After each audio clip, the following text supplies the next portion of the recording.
గుండె శరీరానికి అంతా రక్త సరఫరా చేస్తుంది. అయితే గుండె కూడా రక్తం అవసరం, గుండె కూడా బ్లడ్ సప్లై అవసరం. ఆ గుండెకి బ్లడ్ సప్లై చేసే రక్తనాళాలని కొరోనరీ ఆర్టరీస్ అంటారు. కొరోనరీ ఆర్టరీస్ అని ఎందుకంటారంటే ఈ ఆర్టరీస్ అనేది ఒక క్రౌన్ లాగా గుండె మీద ఉంటాయి అన్నమాట. క్రౌన్ లాగా, అందుకని కొరోనరీ ఆర్టరీస్ అంటారు. ఈ కొరోనరీ ఆర్టరీస్ గుండెకి రక్తం సరఫరా చేస్తుంటాయి అన్నమాట. ఈ కొరోనరీ ఆర్టరీస్లో ఏజింగ్ ప్రాసెస్ వల్ల కానీ, కొలెస్ట్రాల్ డిపాజిషన్ వల్ల కానీ, షుగర్ వ్యాధి, బీపీ, ఇతరత్ర కొన్ని జబ్బుల వల్ల కానీ ఈ కొలెస్ట్రాల్ డిపాజిషన్ అయ్యి ఇప్పుడు మన ఇంట్లో ఉన్న వాటర్ పైప్స్లో చాలా రోజులకి స్కేలింగ్ వచ్చి బ్లాకేజ్ అయ్యే టైప్లో గుండెలోని రక్తనాళాలు కూడా కాల్షియం డిపాజిషన్ అయ్యి, కొలెస్ట్రాల్ డిపాజిషన్ అయ్యి ఆ రక్తనాళాలు సన్నబడిపోతాయి అన్నమాట. దానివల్ల పూడికలు ఏర్పడతాయి. అలా ఏర్పడ్డప్పుడు ఏ రక్తనాళంలో అయితే పూడిక ఏర్పడిందో ఆ భాగానికి రక్త సరఫరా సరిగ్గా ఉండక ఆ భాగానికి బ్లడ్ సప్లై డెఫిషియన్సీ అవుతుంది అన్నమాట. అలా అయినప్పుడు అది సడన్గా అయిందనుకోండి, సడన్గా బ్లడ్ క్లాట్ అయిందనుకోండి, హార్ట్ అటాక్ దారితీస్తుంది. అది గ్రాడ్యువల్గా అయిందనుకోండి, అంజైనా అనే జబ్బు, అంటే నడిచినప్పుడు ఏమైనా పని చేసినప్పుడు గుండెలో నొప్పి రావటం, దీన్ని అంజైనా పెయిన్ అంటారు. ఇటువంటి సమస్యలు తలెత్తుతాయి అన్నమాట. ఇటువంటి సమస్యలు ఉన్న వాళ్ళకి ఈ పూడికల్ని మనం నివారించాలి, అవి తొలగించాలి. ఇప్పుడు రీసెంట్గా మా పెద్దమ్మ గారికి they are in Karnataka sir. Basically 3 valves block ఉన్నాయన్నారు. ఇంతకుముందు 1-2 సార్లు స్టంట్ వేశారు. ఇప్పుడు 70లోకి వచ్చేసారు కాబట్టి ఇప్పుడు స్టంట్ వేసినా ఎలాంటి ఉపయోగం లేదండి అని అన్నట్ట. అలాంటి కండిషన్స్లో హై బీపీ ఉంది, హై షుగర్ ఉంది. ఇలాంటి కండిషన్స్లో what is the best procedure for them అంటే ఏం చెప్తారు? What is advice? ఇప్పుడు గుండెల్లో మల్టిపుల్ బ్లాక్స్ ఉన్న వాళ్ళకి 2-3 రకాల ఆప్షన్స్ ఉంటాయండి. ఒక ఆప్షన్ ఏంటంటే కొందరికి సిమ్టమ్స్ ఎక్కువగా లేవనుకోండి, బ్లాకేజెస్ ఉన్నాయి కానీ బ్లాకేజెస్ కూడా ఎక్కువగా లేవు, సిమ్టమ్స్ కూడా ఎక్కువగా లేవు, అలాంటి వాళ్ళకి మందులతో ట్రీట్మెంట్ చేయొచ్చు మనం. కొందరికి బ్లాకేజ్ ఎక్కువగా ఉంది, సిమ్టమ్స్ ఉంటే 2 రకాల ఆప్షన్స్ అన్నమాట. ఒక ఆప్షన్ ఏంటంటే స్టెంట్స్ వేసే ఆప్షన్. స్టెంట్స్ వేయడానికి సూటబుల్గా ఉన్న కేసెస్కి స్టెంట్స్ వేస్తాం. అంటే స్టెంట్ వేసే ముందు బ్లాకేజ్ని తొలగించడానికి బెలూన్ తోటి వెడల్పు చేస్తాం. ఒక ప్యాసేజ్ క్రియేట్ చేసిన తర్వాత దాంట్లో స్టెంట్ వేస్తాం అన్నమాట. కొందరికి స్టెంట్స్ కుదరని పరిస్థితుల్లో లేదా మల్టిపుల్ బ్లాక్స్ ఉండి చాలా ఎక్కువ స్టెంట్స్ వేయాల్సిన పరిస్థితి వచ్చినప్పుడు bypass surgery will be better option. Open heart surgery చేసి బైపాస్ చేస్తాం అన్నమాట.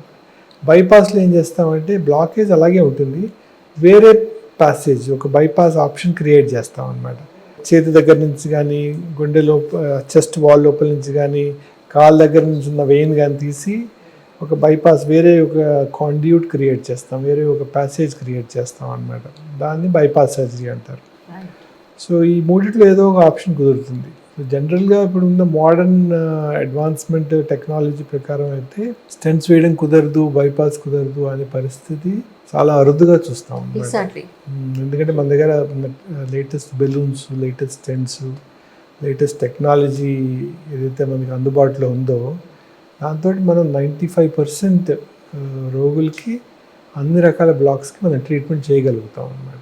కానీ హార్ట్లో ఎక్కడైనా సరే ఒక ప్రాబ్లం ఉంది అని మనంగా తెలుసుకోవడానికి కొన్ని సిమ్టమ్స్ ఏమైనా ఉంటాయి సార్? యాక్చువల్లీ అవి ఏమైనా చెప్పగలుగుతారా? ఇప్పుడు అన్నిటికంటే ముఖ్యమైన సిమ్టమ్ ఏంటంటే గుండె లోపల బ్లాక్స్ ఉన్న వాళ్ళకి చెస్ట్ పెయిన్, గుండె నొప్పి, దీన్ని అంజైనల్ పెయిన్ అంటాం మనం. ఈ గుండె నొప్పి అనేది చాలా రకాలుగా ఉంటుంది. ఇది లోవర్ జా నుంచి నాభి వరకు ఎక్కడైనా ఫీల్ అవ్వచ్చు. ఓకే. కొన్ని సందర్భాల్లో అప్పర్ అబ్డామన్లో ఈ కడుపులో మంటలాగా రావచ్చు. దురదృష్టవశాత్తు చాలామంది ఈ కడుపులో మంటని అసిడిటీ అనుకొని అశ్రద్ధ చేస్తూ ఉంటారు అన్నమాట. సో అసిడిటీ అయితే ప్రాణాపాయం లేదు, అది హార్ట్ పెయిన్ అయితే ప్రాణాపాయం. అందుకని కడుపులో నొప్పి వచ్చినా, కడుపులో మంట వచ్చినా సాధారణంగా టిపికల్గా ఏంటంటే ఈ గుండె స్టర్నం బోన్ అయితే ఉందో ఆ మధ్య భాగంలో గట్టిగా బరువు పెట్టినట్టుగా లేదా బిగుసుకున్నట్టుగా పెయిన్ ఉంటుంది అన్నమాట. టిపికల్గా అలా ఉంటుంది. కానీ కొందరికి మంటలాగా రావచ్చు, కొందరికి జా పెయిన్ రావచ్చు, అంటే లోవర్ జా దగ్గర పెయిన్ అలా రావచ్చు, కొందరికి లెఫ్ట్ హ్యాండ్లో పెయిన్ రావచ్చు, కొందరికి ఈ ఛాతీ మొత్తం భాగంలో పెయిన్ రావచ్చు. సో ఇలాగ అదే రకాలుగా పెయిన్ రావచ్చు అన్నమాట. అయితే ఈ నాభి నుంచి ఇది లోవర్ జా వరకు ఎక్కడ పెయిన్ వచ్చినా, మంటలా వచ్చినా, ఎటువంటి పెయిన్ వచ్చినా అశ్రద్ధ చేయకుండా వెంటనే డాక్టర్ని కన్సల్ట్ చేసి అది హార్ట్ పెయిన్ కాదని రూల్ అవుట్ చేసుకోవడం చాలా ముఖ్యం. అలాగే కొందరికి పెయిన్ రాదు, కొందరికి ఆయాసం వస్తుంది, నడిచినప్పుడు ఆయాసం రావడం, కొందరు ఏం చెప్తుంటారంటే, నేను ఇదివరకు 3 కిలోమీటర్లు ఏమాత్రం ఇబ్బంది లేకుండా నడిచేవాడిని, ఇప్పుడు గత కొద్ది రోజులుగా 10 అడుగులు వేయగానే నాకు ఆయాసం వస్తుంది అంటారు. చాలా ముఖ్యమైన సిమ్టమ్. సో వాళ్ళు అంతకుముందు చేయగలిగిన పనిని ఆయాసం లేకుండా చేయలేకపోతున్నారంటే అదొక కొత్త సమస్య. ఏమైనా గుండెలో ఉన్న పూడికలు ఏర్పడాయని మనకి అనుమానం రావాలన్నమాట. అలాగే కొందరికి గుండె దడ, పాల్పిటేషన్స్, గుండె దడతో వస్తారు. అలాగే కొందరికి కళ్ళు చీకట్లు కమ్మడం, నడిచినప్పుడు కళ్ళు చీకట్లు కమ్మడం, అటువంటి లక్షణాలతో వస్తుంటారు. ఇలాగ అనేక రకమైన లక్షణాల ద్వారా మనకి అనుమానం కలుగుతుంది అన్నమాట. ఇది గుండె సమస్య కావచ్చునని కొన్ని రకాల పరీక్షలు నిర్వహించి ఈసీజీ అని, ఎకోకార్డియోగ్రామ్ అని, అవసరమైతే ట్రెడ్మిల్ టెస్ట్ అని, స్ట్రెస్ టెస్ట్ అని కొన్ని టెస్టులు చేస్తాము. అయితే అన్నిటికంటే ముఖ్యమైన టెస్ట్ అంటే యాంజియోగ్రామ్ అనే టెస్ట్. ఈ యాంజియోగ్రామ్ అనే టెస్ట్ చేయటం ద్వారా గుండెలోని రక్తనాళాల్లో ఏమైనా పూడికలు ఉంటే మనకు బయటపడతాయి అన్నమాట. దాన్ని బట్టి ఎన్ని పూడికలు ఉన్నాయి, ఎంత తీవ్రమైన పూడికలు ఉన్నాయి, ఎన్ని రక్తనాళాల్లో పూడికలు ఉన్నాయి, దాన్ని బట్టి మందులతో తగ్గిపోయే జబ్బా, మందులతో ఉపశమనం పొందుతారా, లేకపోతే వాళ్ళకి ఏమైనా స్టెంట్ వేసి యాంజియోప్లాస్టీ చేసి స్టెంట్ వేయాలా, లేకపోతే వాళ్ళకి ఓపెన్ హార్ట్ సర్జరీ చేసి బైపాస్ చేయాలా అని మీరు నిర్ణయిస్తాం అన్నమాట. కానీ ఇప్పుడు చాలామంది నేను విన్నది ఏంటంటే, బ్లడ్ చిక్కగా ఉంటేనే ఈ ప్రాబ్లం అండి, బ్లడ్ థిన్నర్స్ వాడేస్తే ఏం ప్రాబ్లం ఉండదని చాలామంది ఓన్గా మెడిసిన్ వాడని నేను చూశాను. సడన్గా వాళ్ళకి ఏదైనా ఆయాసం అని అనిపించిన, చెస్ట్ పెయిన్ వచ్చిన, బ్లడ్ థిన్నర్ ఒకటి వేసుకుంటే సరిపోతుందని వాళ్ళు ఒక టాబ్లెట్ పర్టికులర్గా వాడడం అనేది, ఇది ఎంతవరకు నిజమంటారు సార్? ఈ బ్లడ్ థిన్నర్ అనేది ఒక ముఖ్యమైన మెడిసిన్, ఎస్పెషలీ హార్ట్ అటాక్ వచ్చిన వాళ్ళకి. ఎందుకంటే ఈ హార్ట్ అటాక్ అనేది వచ్చిన పరిస్థితుల్లో 2-3 ఈవెంట్స్ జరుగుతాయి అన్నమాట గుండె లోపల. ఒకటంటే ప్రైమరీలీ ఏమిటంటే గుండెలోని రక్తనాళాల్లో సన్నబడి ఒక చోట బ్లాక్ ఏర్పడుతుంది. ఆ బ్లాకేజ్ వల్ల బ్లడ్ ఫ్లోకి రెసిస్టెన్స్ ఏర్పడుతుంది. అలా రెసిస్టెన్స్ ఏర్పడినప్పుడు కొంచెం బ్లడ్ క్లాట్ అయ్యే టెండెన్సీ ఉంటుంది. సో బ్లడ్ క్లాట్ అయ్యి సడన్గా పూర్తిగా ఒక 80%, 70% ఉన్న బ్లాకేజ్ పూర్తిగా క్లోజ్ అయిపోయింది అనుకోండి, సడన్గా హార్ట్కి ఆల్టర్నేటివ్ బ్లడ్ సప్లై లేదు కాబట్టి సడన్గా హార్ట్ అటాక్ వస్తుంది అన్నమాట. బ్లడ్ థిన్నర్ అనేది ఏం చేస్తుందంటే ఆ రక్తం అలా గడ్డకట్టుకోకుండా కాపాడుతుంది. అలాగే కొలెస్ట్రాల్ మెడికేషన్స్ వాడతాం. ఆ కొలెస్ట్రాల్ మెడికేషన్ అంటే ఈ కొలెస్ట్రాల్ డిపాజిషన్ తగ్గి ఈ బ్లాకేజ్ పెరగకుండా, ఈ 50% ఉన్న బ్లాకేజ్ 70% కాకుండా, లేకపోతే 30% ఉన్న బ్లాకేజ్ 60% కాకుండా కాపాడుతుంది అన్నమాట. అలాగే బ్లడ్ థిన్నర్స్ అనేది, కొలెస్ట్రాల్ మెడికేషన్స్ అనేవి చాలా 2 ముఖ్యమైన మెడిసిన్స్ గుండె జబ్బుల విషయంలో. అయితే బ్లడ్ థిన్నర్ వేసుకుంటే పర్వాలేదు, మనకి ట్రీట్మెంట్ అయిపోతుంది అనుకుంటే కాదు, అది అపోహ. అటువంటి మిస్టేక్ చేయకూడదు. బ్లడ్ థిన్నర్ వేసుకుంటే మంచిదే. బ్లడ్ థిన్నర్ వేసుకొని వెంటనే హాస్పిటల్కి వెళ్ళాలి. That will give you some time. హాస్పిటల్కి వెళ్ళి ఇప్పుడు డాక్టర్లు చూసి హార్ట్ అటాక్ అని నిర్ధారిస్తే యాంజియోగ్రామ్ టెస్ట్ చేస్తారు. యాంజియోగ్రామ్లో 100% బ్లాకేజ్ ఉందనుకోండి, 100% బ్లాకేజ్ ఉంది, జస్ట్ బ్లడ్ థిన్నర్ ట్యాబ్లెట్ తీసుకోవడంలో కరగదు అది. కొన్ని సందర్భాల్లో బ్లడ్ క్లాట్ని డిజాల్వ్ చేసే కొన్ని పవర్ఫుల్ మెడిసిన్స్ ఉంటాయి, థ్రాంబోలైటిక్ డ్రగ్స్ అంటారు. కొన్ని సందర్భాల్లో అవసరం పడతాయి. కానీ మోస్ట్ ఆఫన్ దాన్ని ఫిజికల్గా ఆ బ్లాకేజ్ని రిమూవ్ చేయాల్సి ఉంటుంది. అది రిమూవ్ చేయడానికి ఒకే ఒక్క మార్గం ఏంటంటే బెలూన్ యాంజియోప్లాస్టీ. ఆ బ్లాకేజ్లో ఒక వైర్ పాస్ చేసి, ఈ వైర్ నుంచి ఒక బెలూన్ వేసి, బెలూన్ ఎక్స్పాండ్ చేసినప్పుడు ఆ క్లాట్ అనేది క్రష్ అయ్యి బ్లడ్ ఫ్లో రెస్టోర్ అవుతుంది అన్నమాట. So that is the best treatment for heart attack. దీన్ని ప్రైమరీ యాంజియోప్లాస్టీ అంటారు. కొంతమంది అంటారు నాన్ వెజ్ ఎక్కువ తింటే బ్లడ్ చాలా చిక్కగా ఉంటుంది, వాళ్ళకే కొలెస్ట్రాల్ ప్రాబ్లం ఉంటుందని.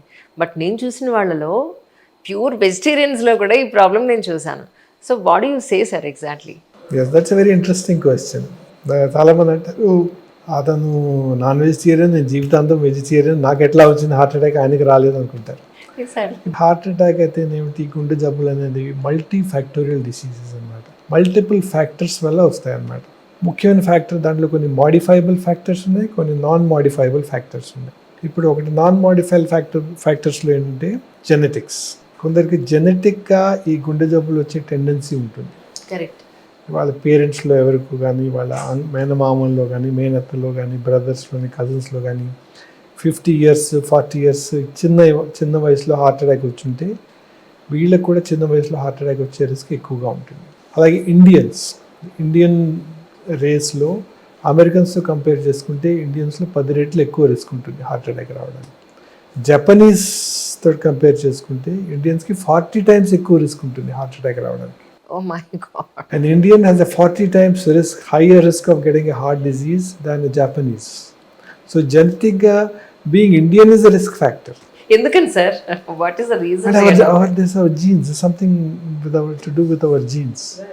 So somebody who's got a family relative who had a heart attack at a young age, he's at a higher risk of heart attack. అలాగే బీయింగ్ ఎ మేల్స్లో కొంచెం ఎక్కువగా రిస్క్ ఉంటుంది.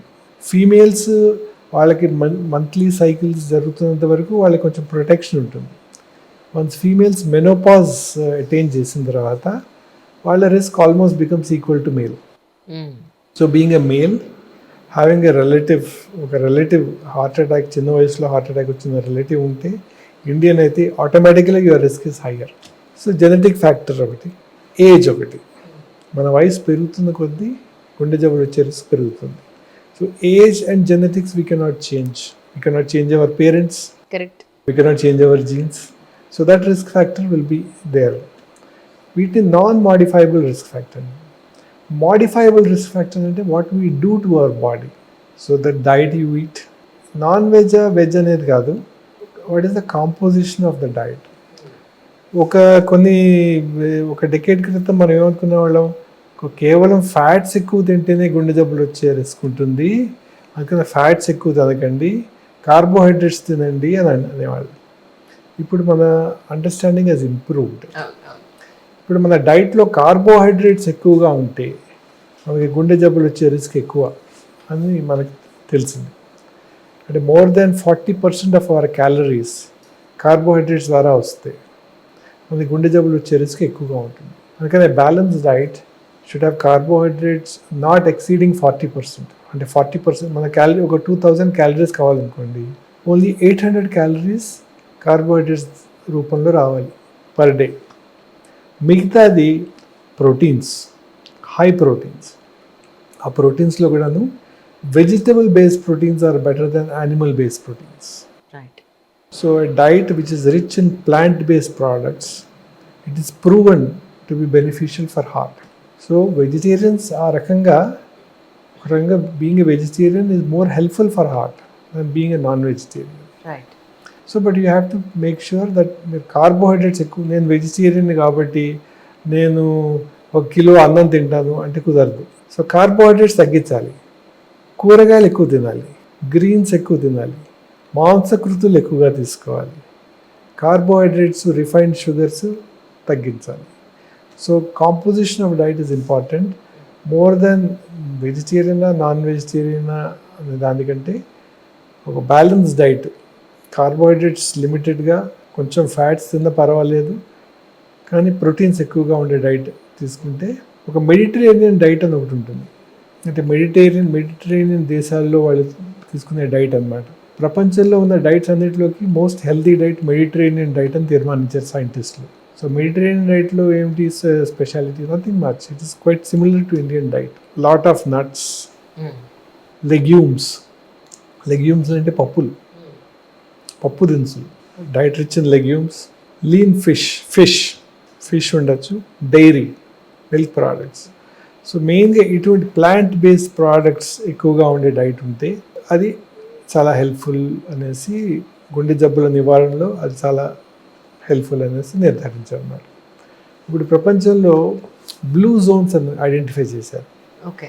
బ్లూ జోన్స్ ఎక్కడున్నాయంటే, ఇప్పుడు జపాన్లో Okinawa ప్రాంతంలో blue zone ఒకటి ఉంది, కాలిఫోర్నియాలో లోమలిండా అనే ప్రాంతంలో ఒక చోట బ్లూ జోన్ ఉంది, ఇటలీలో సార్డీనియా అనే ప్రాంతంలో బ్లూ జోన్ ఉంది. ఈ బ్లూ జోన్స్లో ఏంటంటే ఒక ఇంట్రెస్టింగ్ ఫ్యాక్టర్ అంటే, you see the highest number of people who are more than 100 years old. So ఈ బ్లూ జోన్స్లో లాంజివిటీ, లైఫ్ స్పాన్ అనేది అన్నిటికంటే ఎక్కువగా ఉన్న ప్రాంతాలు అన్నమాట బ్లూ జోన్స్. ఈ బ్లూ జోన్స్ని కంపేర్ చేశారు, దే హ్యావ్ స్టడీడ్. ఏమిటి ఈ బ్లూ జోన్స్లో ఉన్న, what is unique about people in the blue zones that they are living so long అనేది స్టడీ చేస్తే ఒక వెన్ డయాగ్రామ్ ఉంటారు అన్నమాట. అది చూస్తే కామన్గా ఉండేది ఏంటంటే plant based diet, continuous physical activity. వీళ్ళు సెడెంటరీగా కూర్చోరు, కంటిన్యూస్గా రోజంతా ఏదో ఒక activity, gardening, cooking, walking, cycling, swimming. So people are continuously doing some activity, except when they are sleeping. Right. Meaningful and fruitful social relationships. They have nice social relationships. So ఈ 80 years old 90 years old కూడాను సాయంత్రం కూడా ఒక చోట కలవడం, కలిసి కబుర్లు చెప్పుకోవడము, having meaningful social interaction. So that relieve stress. So they don't lead a stressful life. They lead very relaxed and contented and peaceful lifes. Plant-based diet, no alcohol consumption, no smoking, and a very healthy diet. Right. So these are the common factors which are contributing to increased lifespan in matter. So basically increased lifespan is because of reduced cancer and reduced heart disease. ఇవి రెండే major killers. అవును. మానవుల జీవన పరిమాణాన్ని తగ్గించి రెండు main జబ్బులు అంటే గుండె జబ్బులు, క్యాన్సర్ సంబంధించిన జబ్బులు రెండింటిని తగ్గించడానికి ఈ ప్లాంట్ బేస్డ్ డైట్ అనేది, good physical activity, meaningful social relationships, good families, good family structure, and physical activity. These are important.